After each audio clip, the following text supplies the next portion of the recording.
Wow. Wow. At the last possible moment, Burmese Ghouls, they still have something up their sleeves to surprise us. Hey, if you're gonna win a championship, You need to be unpredictable. you You gotta need to bring a king in. and you gotta be styling.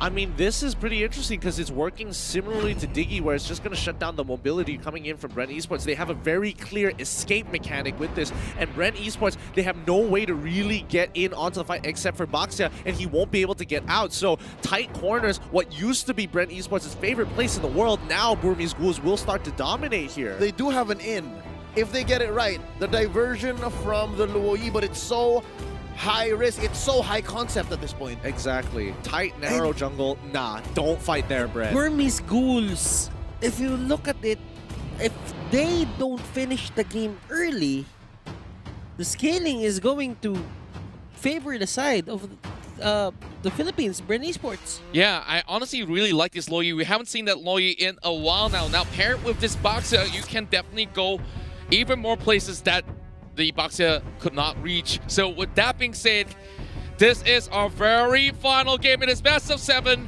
in the AM2 World Championship 2020. Who will be your champions right here? Pop it in the chat. And if you guys are in the cinema, make sure you scream it out loud. Is it Burmese Ghouls? Is it Bren Esports? Back and towards the land of Dawn for our last match here.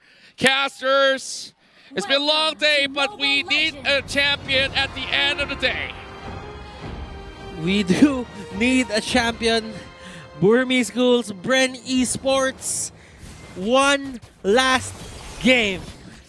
One last showdown to show who is going to be sitting up here on top. Bren on the red side, Burmese Ghouls on the blue. As they take this nice and slow, they don't go with a buff start and immediately look to clear the mid wave. And, you know, overall, as we were kind of talking about how the matchups are going to go, we can already see how the lane priorities have been given over to either side. Again, Ruby DD with the rogue off meta pick Grok. This is the lethal Grok in game 7. Ooh, it's risky, but we've seen it work before, and now the question really does come down to whether they get a catch onto Fuel. For now, it's looking pretty good, but Flapteezy going in pretty hard, but Kid, nobody having the execute at the end of the day, so they're not going to go for the dive. Okay, so the Luyi pick on Few will just keep people from Burmese Ghouls, let's say, poked as much as possible. The damage will be consistent. So Burmese Ghouls, there might be times here when they are going to take objectives that they would just opt to go for that just because they don't have full HPs.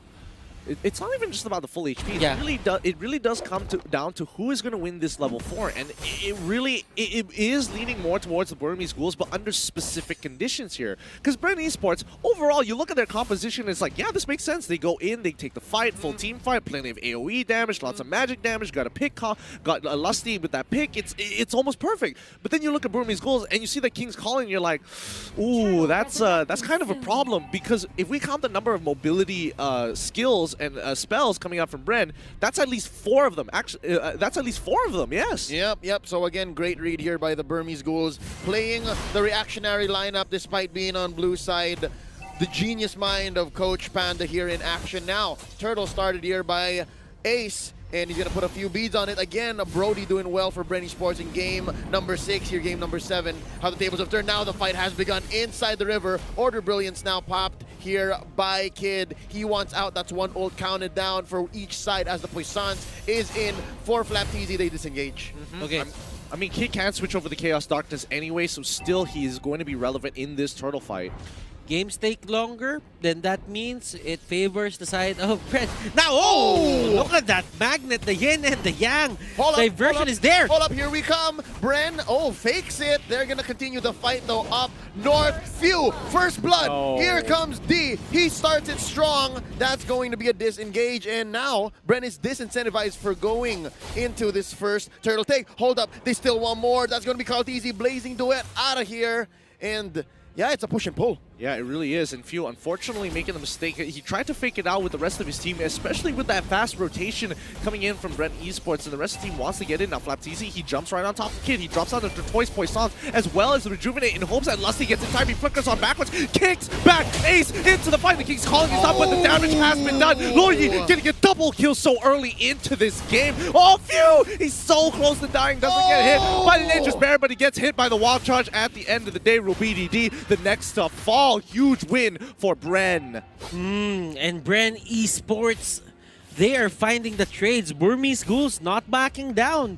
And you could see a lot of things working to the side of Bren Esports there.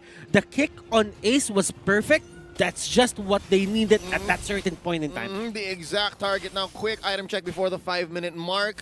That's already tough boots onto Lusty. Carl-TZ picks up the Raptor Machete. D uses the ult to disengage. That's 2 chasing down onto him. And look down bottom. This is actually some pressure onto RubyDD. I think Bren Esports have had it with this surprisingly lethal Grok.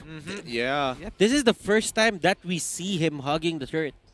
I mean, they have to make sure that he doesn't get too far away here. Because, again, Grok with the power of nature, very annoying. Oh, he gets hit by a lot of bullies here, as well as the Chrono Finisher as well. But now they're trying to jump on top of Rebo. Oh, they almost catch him as well, forcing him to use the Purify. And the rest of Burmese Ghouls, they pull back. Big plays. Ooh, Flapteasy, what happened? 1 HP? I guess he was dueling with the 2 up top. And, Lapulunox. he calls it quits, yeah. Lapulunox is just hold way up. too good. Blazing duet by Carl-TZ. Yeah, down goes maybe. Kid can't answer back.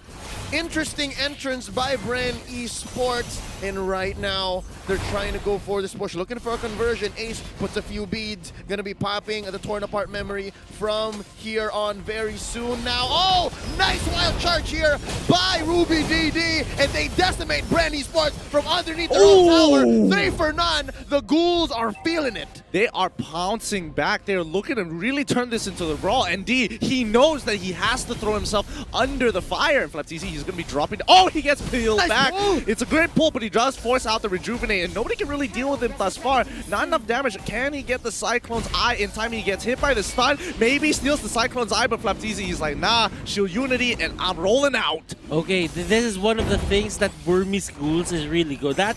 And RubyDD, they've been going for a lot of these, what's the name of the ultimate of the Grok? Wild Charge. Wild Charge. This is for the longest time we haven't used Grok in the meta, and this is the first time that he was used. Wild Charge with the flicker. They've been using that time and again, and it's almost always certain that he's gonna be very near onto those rocks and just knock up the enemy. Yeah, that's what's so nice about RubyDD's build here. Nice knock up here. Oh, what an alley-oop! Salmon Force from underneath. In comes maybe though King's Calling, keeping people down. No way. That's gonna be Lusty. Oh my God, the tag team is in effect. Now, that's going to be Few from the backline losing the Kid. It's a duel, Mage on Mage action, and that's going to be the wipeout on to Few. That's going to be the Order Brilliance away for Kid. D takedown here by Flapteasy. That's a small consolation prize, 1 for 3. Big wins all across the board for the Burmese Ghouls. They're very happy with this trade at the end of the day.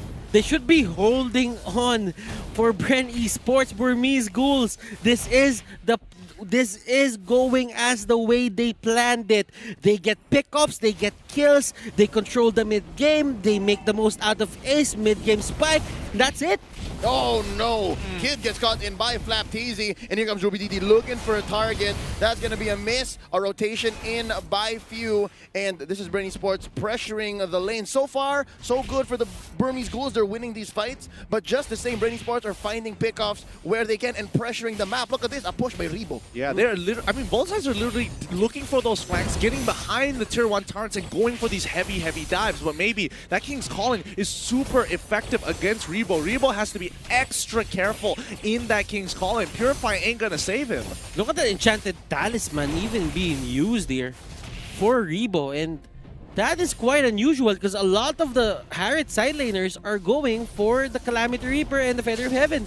Yeah, Flapteasy here senses something. Oh, nice pull by maybe. That's going to be the Tortoise Poissons. And as well, I believe the Revitalize dropping here. But already 2 big ticket resources gone for Bren Esports. Well timed for the 30-second turtle coming up for Burmese Ghouls, the very last one. They'll have their ultimates at the end of the day, and I think I did see Rebo actually purchasing the Calamity Reaper first, so don't worry about that. The Talisman, Enchanted Talisman came in a little bit later. Lusty, he's going to be looking for an opportunity to kind of, you know, secure their position around the turtle, so they have first dibs for now, but Rubini D says hello to Few, and Few now under a lot of scrutiny here. The King's calling down right in the middle of the lane here. Nobody from the side of Bren Esports wants to walk forward, so it's going to be a free pick with no returns. Maximum efficiency, that is the best use of King's Calling. You see how it fits the circle down the middle right so perfectly? And that's exactly what Maybe is doing here. But hold up, what's this? A nice trade for the turtle. Bren Esports lets it go. It's not coming in time. But then again, you have to think about what they did there. Here we go. Wild charge by Ruby DD. What a bait. That's got DD taking him down. And the life bars are dropping. Flap DD shut down by Ace. And the fight continues. Where do they go? Zaman Force already expended here by Rebo. And that's both teams backing off. Lusty looking for more. And hold up. 10-7, 24K to 24K.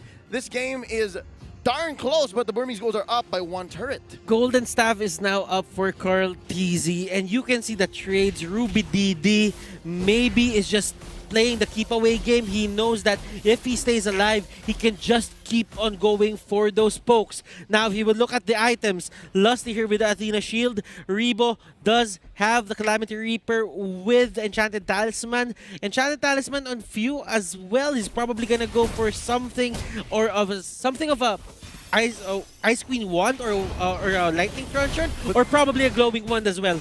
Yeah, those are some pretty good shoutouts there, especially... Oh, wait, D, he's in a lot of trouble. He's going to die here. There's nothing much he can do. He's going to get run down, especially with the amount of movement speed that he has, and Flapteezy just to secure the kill with the shield unity. But now, rotation is going to be placed in the middle just so they can steal away the orange buff again. And then, unfortunately, Flapteezy is going to be, hey, I'm the carry now.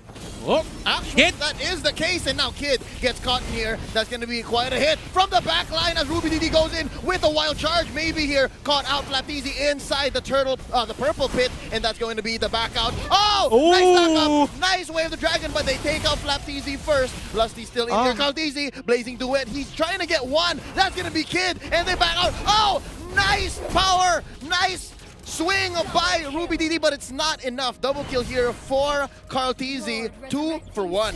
And while that's happening, we have Rebo and Few going to the bottom lane. Lord's up, it's free. Lord's up, and they gatekeep the Burmese Ghouls from walking up forward. They made sure they teleported right in front of the base, making sure that they're standing on towards the top right side, just in case if D wanted to get a little bit more physical with them. But now they have the River Crab under their side. Cartesi is kind of huge in these situations, and as of right now, Ace, he's got the burst damage, but Cartesi, he's got some strong AoE. Remember, the last time that they picked the Claude, it was relying on Claude alone. The damage output came from him alone. Right now for Bren Esports, they have this insurance policy. They have Rebo and the Harith, and both of them will have to carry the damage of this team.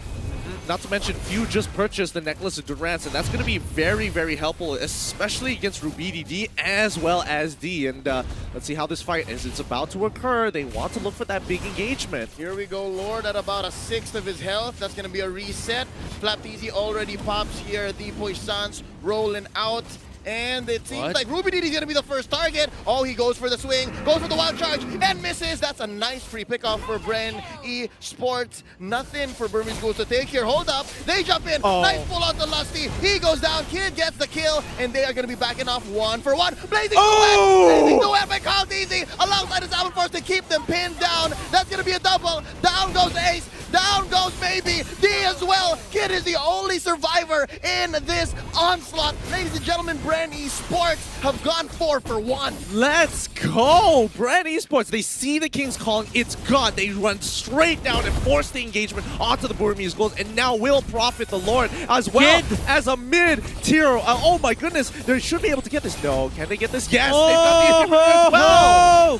The King's calling really worked their way, but look at Carl DZ trying to go for Kid. He takes down Kid. No. Kid just falls right in front of his base, and so far Bren Esports are not acknowledging any of Burmese Ghouls' efforts to protect themselves. So far, I think the Burmese Ghouls, they are trying here to just bait Bren Esports. Again, nice pulls by maybe so far, but I think Bren Esports knows that as soon as the pull happens, they leave who's gonna die and then just disengage and then come back around. This is the whole rope-a-dope Burmese Ghouls have been using all series long. And not to mention that this is the first time we're actually seeing the Burmese Ghouls starting to really sweat against Bren. They're making some really unnatural mistakes, like similar to Game 1. But with Lord marching on through, they can't afford to lose their members. They have to break this Lord, and they have to be able to protect themselves. But Bren, they want to force the situation. They're going to be starting with the inhibitor down on bot side. Few taking a little bit of damage, but D wants to go even a little bit further. He's trying to get on Few. He's trying to execute Few, but instead he gets kicked on backwards. Baptiste now trapped all by himself in the King's Calling. Rebo gets pulled on in. He's trying to get on out of there. Maybe flickers forward, but now this is where they turn the tides here. Bren Esports, they're looking Oh my goodness! This is it! Kid is the only one left. Can he defend? Ladies and gentlemen, Bren Esports are your M2 champions! From the lower bracket,